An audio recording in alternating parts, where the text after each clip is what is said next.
All right, we're ready. Here we go. I guess we shouldn't have started like that. Good Sunday morning, everybody that's watching this. It'll probably be past Sunday morning by the time y'all get to this. But welcome to the brand new edition of Holding Court here on the First State Hoops Report YouTube channel. I am, of course, FSHR founding editor and Holding Court host, Chris Stevens. Hopefully, you all are doing well out there. Wanted to talk about the importance of free summer leagues this week, because obviously, if you've been watching the website, if you've been watching our Instagram account, if you follow us on Facebook, and of course, as usual, all that information will be in the description below. And as you can see, I'm wearing my Duffy's Hope t-shirt. Shouts out to Duffy Samuels and Eric English for comping me this, because I attended the Duffy's League boys draft last Monday. There'll be another one tomorrow, this coming Monday, June 19th at 5:30 p.m. for anybody that missed it. And then the games they're going to go right into the games. I'll be over there with my camera as well Monday night. And talking to Duff and Eric and Ryan Smith, who played at Del Castle, was all state at Del Castle. We all sort of agreed that there needs to be a free alternative, for kids in the city and, locally to be able to work on their basketball without their parents having to, get a part-time job to do it, a second job or whatever. And because when I was growing up, Wilmington was a markedly different place. I mean, I talk about it all the time on here. It sounds kind of get off my lawn-ish, and I'll admit that freely, but there were times when we used to be able to do things and our parents didn't have to, pay so much out of pocket. And I'm not saying, I've long been a dissenter when it comes to, to the AAU stuff. I have been for a very long time.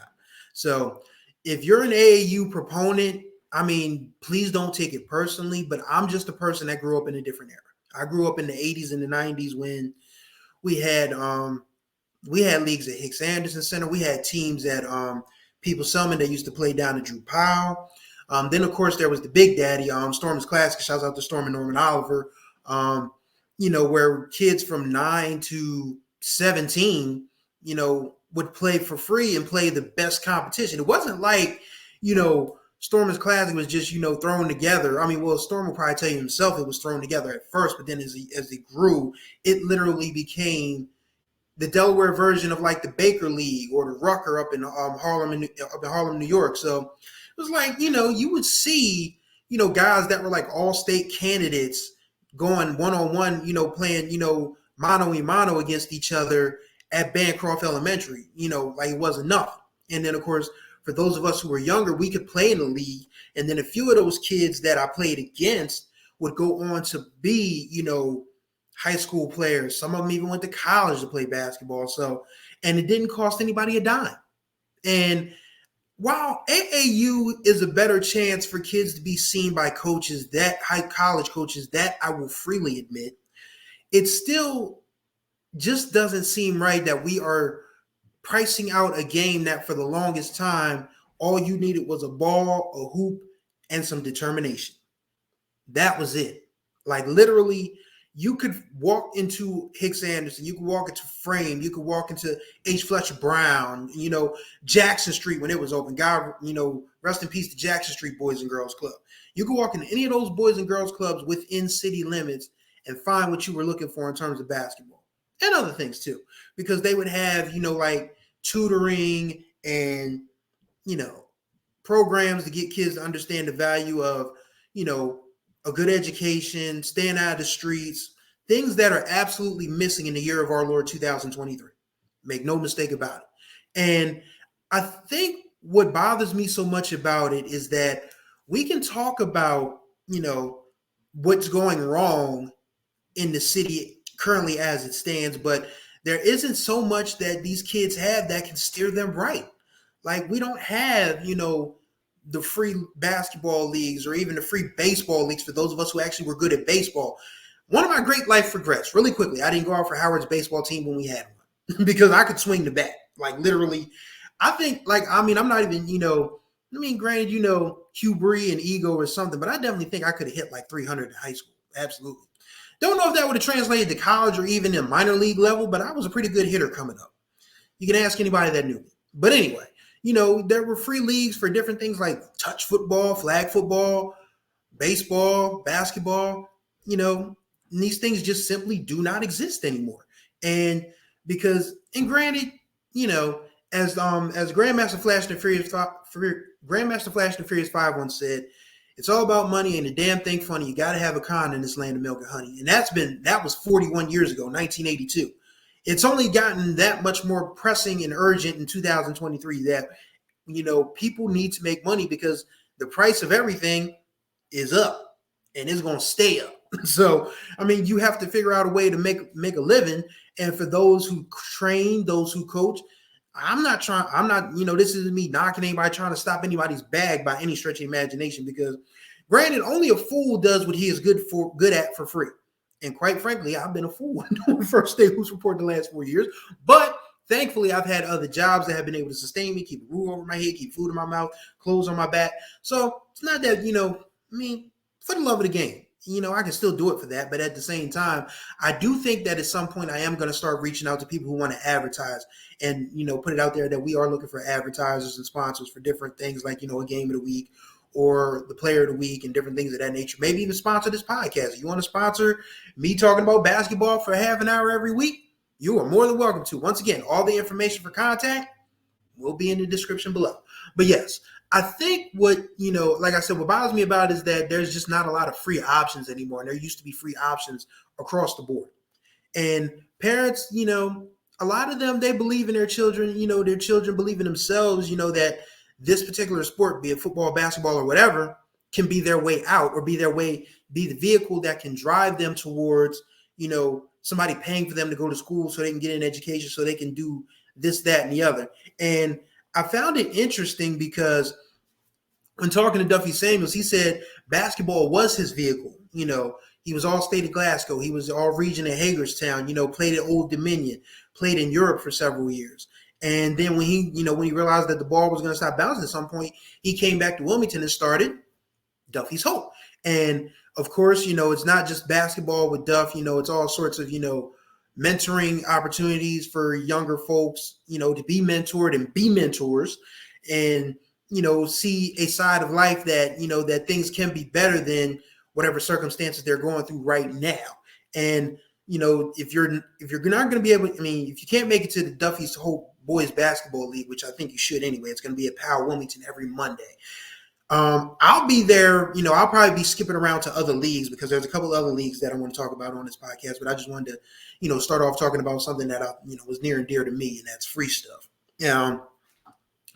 And just being mindful of the fact that parents and guardians, they just don't have money to throw around for basketball or baseball or football, and being mindful of that.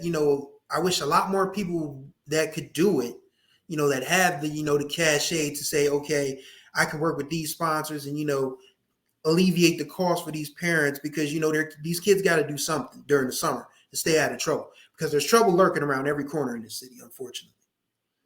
The way things are and the way things used to be, it's just not the same. Like, Wilmington was never perfect, but it wasn't as bad as sometimes it looks on the outside. And that's saying a lot. Another free league that's coming back. Shout out to my guy, Coach Drew Johnson, the head basketball coach over at Great Oaks. Silk League is coming back to the Hicks Anderson Center. His draft is coming up. You can find Drew at Silk_League on Instagram. Get with him. Get your kids that are 9 to 4. I think he actually has a league for 6-year-olds too. It's from 6 to 14, yes. 6 to 14, Silk League over at Hicks Anderson Center. Coming back this summer. Go see Drew. If your kids are, not old enough for high school ball, but still old enough to be mentored and taught by some really good people over at Hicks Anderson, put your kid in that league. Guaranteed. So again, free league. Droop isn't charging anything. Duff isn't charging anything. There are plenty of opportunities for kids in the city to go ball if that's what they really want to do.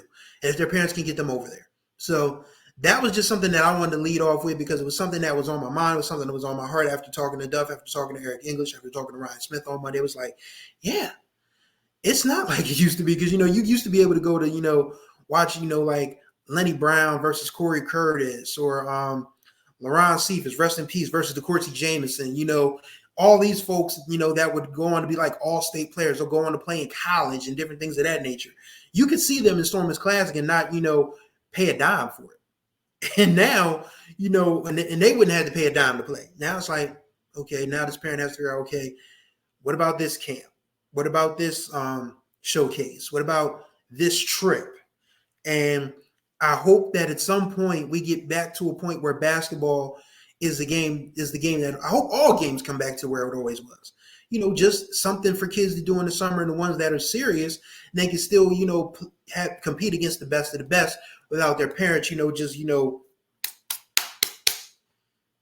that's my hope. That'll always be my hope. And that's why I've always been like a strong, dissenter opponent of like the AAU culture, because not only does it teach bad habits from basketball, it's just super expensive. And life ain't cheap. I get it. Life ain't cheap. You got to have money to do anything, but it shouldn't have to be, every dime or close to it, for kids to be able to, work on their games and, work and, follow their dreams. That's all I had to say about that. Did have some coaching news that I felt was very interesting. Ty Taylor, the name, he's very familiar around these parts. He's, coached up players like Dallas Pierce, Gigi Banks, all sorts of, great girls basketball players in the area have gone to see Ty, to work on their games. And now he is the head girls basketball coach, I should say, at St. Elizabeth's. Talking about coaching changes at a high school level is always difficult because you don't know, who's watching, who has what say, but I think what needs to be understood from where, the previous St. Elizabeth girls basketball coach, Joey Pirani, was coming from, like, considering what he had to work with, 11-11 is not bad. You win a first round game, and you make the state tournament, that should count for something. And this isn't me knocking what a school wants to do, because schools are freely, schools are kind of like, pro teams at this point. If you find a better coach or you find a better fit for your program, you kind of sort of have to explore it. And Ty, he's one of the ones, he's one of the people that are highly respected when it comes to trainers and coaches. So it's not like, he's gonna be a great fit for St. Elizabeth. It's probably gonna change the game a lot, because a lot of players that probably would have splintered off to different programs, like a Caravel or a Sanford or Ursuline, or whatever. They probably gonna go back to St. E's now. So that should be interesting. But coaching changes in high school sports is always difficult, because you never know what you're gonna undertake. What underlying issues there might be. Like I talked to, certain coaches that, are not going back to their schools, and have talked to, have heard, things and heard their side of the story, how, it just wasn't working for them. Like, they were literally, handcuffed by the decisions of athletic directors and administrations. And that really, is the tough part, because a lot of these coaches, some of them have built super strong bonds with their kids, and not being able to see them through graduation and different things of that nature, and coaching them one more year has to hurt. Absolutely has to hurt. And I want people to understand that, anything I say on this podcast, I'm not a hard person to find. I'm not, judging anybody. I'm not, trying to be disrespectful, but I'm just telling you what my 2 eyes, and in some cases 4, because the only reason I don't wear my glasses when I'm podcasting is because the camera's right in front of my face. But for games, I need my glasses because I can't see very well. Like, my vision and this was years ago, it was like 20/55 in my right eye, 20/60 in my left eye. And that's when I was younger. Like, I'm literally, in the early stages of my 40s now. So my vision's probably got much worse. So that's why, if you see me out at games, I'm definitely wearing glasses because I can't see without them. But just in front of this camera, in front of my laptop, doesn't make sense to wear them. So, you know how it goes. But, with my 2 eyes, I'm just telling you what I observe, around the state as far as like sports and different things go. And it's interesting because I got a phone call, on Friday from someone who's watched this podcast and someone who I've talked about on this podcast in, recent months. And we had a pretty good conversation. And, we came to an agreement that it wasn't anything personal, anything that I was saying, but I tend to speak, in terms of, from the heart with, what I see, from administrations, from, governing bodies and things of that nature. And I just feel like basketball could be treated a lot better than it is under the current circumstances. And I say this all the time, like, you don't have these sort of issues with, like a soccer or a field hockey or a cross country or a volleyball or wrestling or lacrosse. You just don't have those issues. With football, definitely. Basketball, absolutely. There's a lot about those two sports, which is interesting because those are the ones that are considered the revenue sports in college. Those are the ones that carry the freight for a college institution's college institution's athletic budget. They just do. Like, you can't go to a school and say that football and basketball don't matter and that school actually have a decent athletics program. Like, you need football and basketball to be great, which is why Delaware has been able to have the run of success that they've had in other sports, because football and basketball are the ones that are funneling in all the money to them.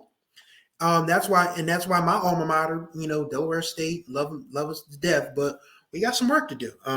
There was a budget that came out on USA Today. They do this budget every year of every Division I athletic program. Delaware State brought in $16 million of revenue last year, which ain't bad, but more than 92% of that was allocated money. If you're not familiar with the allocation aspect of it, that's government funding, school budget, and student activity fees. So that means if $16 million and 92% of that is probably close to like what? What's that like? 14 and a half, $15 million. And that means you're only bringing in $1 million that isn't allocated money. And you need to find a way, and this is for HBCUs as a whole. I actually wrote about this for HBCUsports.com last week, that the budgets of Black college sports do not match up to what, predominantly white institutions, Power Fives, mid majors with some power, it just doesn't fit. There was an interesting, stat that the highest earning FCS school was Cal Davis. They brought in $44 million. 80% of that was allocated, which meant that about $9 million was brought in from outside resources. $9 million. Arkansas Pine Bluff's total revenue for the fiscal year 2022 was $8,650,000, something like that. $8.6 million. Total revenue of one HBCU is about $500,000 less than different overhead from a Power Five, or not a Power Five, a mid-major PWI. And that is where HBCUs kind of have to figure out where they're going to make the difference here in terms of, the funding aspect, because Delaware State needs so much from a facilities aspect. This is coming from a dude who, when I first got there, Alumni Stadium still had the ricketiest bleachers. There was no turf. Matter of fact, funny story, I keep saying that I'm going to go ahead and finish my journalism memoir. I'm going to do it, put it out in the fall anyway. But I have a funny story that's going to be in the book, but it's something that I can talk about really briefly. 2004 season, Delaware State football. This was Al Levant's first year as head coach. First weekend in October, there was a torrential downpour, and Hampton football was like ranked 17th in the country, I think, at the time. And they were coming in the following day. Like, it rained cats, dogs, frogs, snakes, hippopotamuses, whatever you want to call it. It rained that night. It rained that Friday night into Saturday morning. And so we didn't have turf at the time at Alumni Stadium. So field was pretty much a rice paddy. And DSU won the game 28-23, and Hampton's coaches were so salty. They accused us of watering the field. And they were there, and it rained. They were on the East Coast, and it rained up and down the East Coast, just like it rained in Hampton, Virginia, just like it did in Dover, Delaware. We just didn't have the turf. It's not too much you could have done at the time. Of course, Delaware State, Alumni Stadium has turf now and a whole nother side of bleachers, but the original side of bleachers that was built in 1957 are still standing. And that's why a lot of people don't go to homecoming, man, and don't go to games because those bleachers are hard, man. And this is coming from somebody who sat there. Like I covered games at Alumni Stadium, sitting on those hard wooden bleachers or on the concrete steps at the top of the grandstands. So, that, and off the beaten path once again. But yeah, coming back to high school coaching, especially from basketball perspective, you have to find coaches that are willing to say, all right, my responsibility, even though I'm entrusted with all of these different things, like I have to grade papers, I have to, be in charge of discipline, I have to, assist the principals with this, that, and the 23rd. There still has to come a point that as a basketball coach, when you see that this sport has taken on more of a life than it has, even when we had a Stormers Classic or different things of that nature, because it was probably a better chance for kids to go to, there's more chances for kids to go to college now, but the resources that were around back then aren't as prevalent as they are now. Could you imagine if Storm had social media? Could you imagine if Glasgow, Newark, Howard, Christiana, Wilmington High School, rest in peace, Dover, Cape, all these schools that were good in basketball at the time, if they had social media, if they had like Instagram accounts, if they had people following them around, making mixtapes of their players, you ask a player that played basketball back in the 90s or even the early parts of the 2000s about a mixtape, and they're going to look at you like you're crazy. Because there were no mixtapes back then. We had tapes. We had tapes, though. Now you can, of course, thanks to the digitalization of everything, you could just, edit things down on your phone and post them on Instagram. Back then, you used to have, and this is coming, remember, I was at Howard when we had communications technology, which was basically TV and radio production. Like, that's why, the things that I edit now, you see them and they're like, wow, this is really, you might say my highlight stuff is good. It's like, wow, because I've been doing this for 25 years. Like I used to edit back on 1/4-inch thick tapes. Like it wasn't VHS. It was something else entirely. It was called VTR.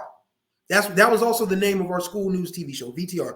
But it was also VTR tapes, videotape recording. Like it was like 1/4-inch thick. Like these tapes were like, oh my gosh, I wish I had a book. I could pick up one of my bookshelf is way across the room. But if I go pick up a book, like you can guarantee that the tape was literally about this thick. You put one tape in the, and there would be two VCRs or VTR videotape recording machines. And the tape, like I said, you put a blank tape on one side and the footage that you had in the other. And you'd have two screens. You'd be toggling with your switches to edit and cut footage and different things of that nature. Whew, it was a process. That's why, doing high school sports back then, you literally had to be the whole package. You had to produce your own stuff. You had to write your own script, edit your own clips and everything. And that took a lot of time. Shout out to the great Mr. Frank Vanderslice for teaching us those things. Some of us are still using those to this day, in our different career fields. But yeah, now you can just, record something digitally and just, put together an Instagram or TikTok reel in like 15 minutes, if that. So, the resources now is no reason that the kids that are really good at basketball shouldn't be being seen and, getting the scholarships and getting the money that they need to go to college, because now they can be seen by a wider audience. And back then there was no social media. Again, after, if you made a tape for somebody, you made copies of these tapes and then you sent them out via mail, like not email, not Twitter, not Instagram, not TikTok, not Facebook. You literally put this tape in the mail and you had to go to the post office, get that joint weighed for the accurate number of stamps you had to put on the package and then have it sent off. Whew, we have come a long way, people. We have absolutely come a long way. That just brought back a whole lot of memories right there. But yeah, there's so much, about the cost of sports now that is just so disconcerting that, we have to have a discussion about it. Like your parents shouldn't have to, break the bank just for you to play a sport that you love and enjoy.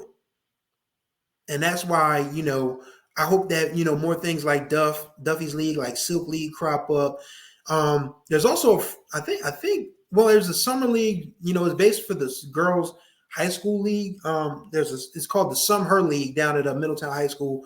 Looking forward to going down there and checking that out, next month. Probably make my way over to the field house to check out Czech Rock as well. So there's a whole lot going on, with basketball this summer. People are like, well, why don't you go to Spooky Nook? Why don't you do this? Why don't you do that? I'm sorry. I just don't like driving to Lancaster.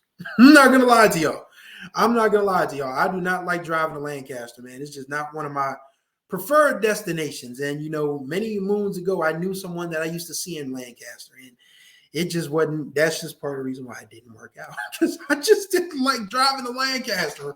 I'm sorry.